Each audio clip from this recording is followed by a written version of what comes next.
ভাতিজা, কি খবর? খবর আর কি হবো, খবর তো আগেটাই। ও, খবর আগেরটাই। চিন্তা ভাবনা করছি, দোকান পাঠার করতাম না, বুঝছেন? কি কি হয়েছে? তোমার কি সর্বনাশ হয়ে গেছে নাকি কোনো?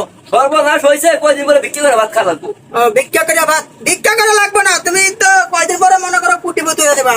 তোমার যে যে দোকানপাট মনে করো। হ্যাঁ, কুড়িপতি হমু, আপনার মতো 2-3টা কাস্টমার থাকলে, বুঝছেন, কুড়িপতি মনে করেন একদিনে হয়ে যাবো। মানে আমার মতো কাস্টমার বলতে?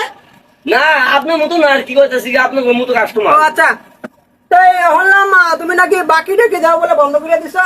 বন্ধ করতাম না, ভাড়া জায়গায় সম্ভব পাইছে না, নাকি ব্যবসা করবো না। একদম একটা ভালো একটা সিদ্ধান্ত নিয়েছো বাপু। চাচা শুনে না, আমি কই, হ্যাঁ মনে করেন যে 9 মাস পরে পরে হাল খাতা করি, হ্যাঁ এই ধান কাটে টিহাতে, হ্যাঁ।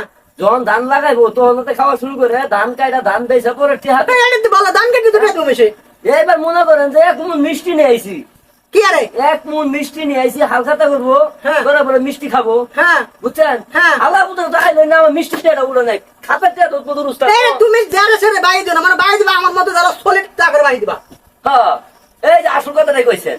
মানে আমার মতো যারা সলিড, যারা নগদ টাকা দিয়ে দেয়। আপনি যে সলিড না, হ্যাঁ আপনার মতো কাস্টমারের সাথে বাড়ি দেয়, যে জায়গায় দোকানদারি করবো মনে করেন যে 1 বছর, হ্যাঁ। এই জায়গায় দোকানদারি কথা বাবা 3 দিন।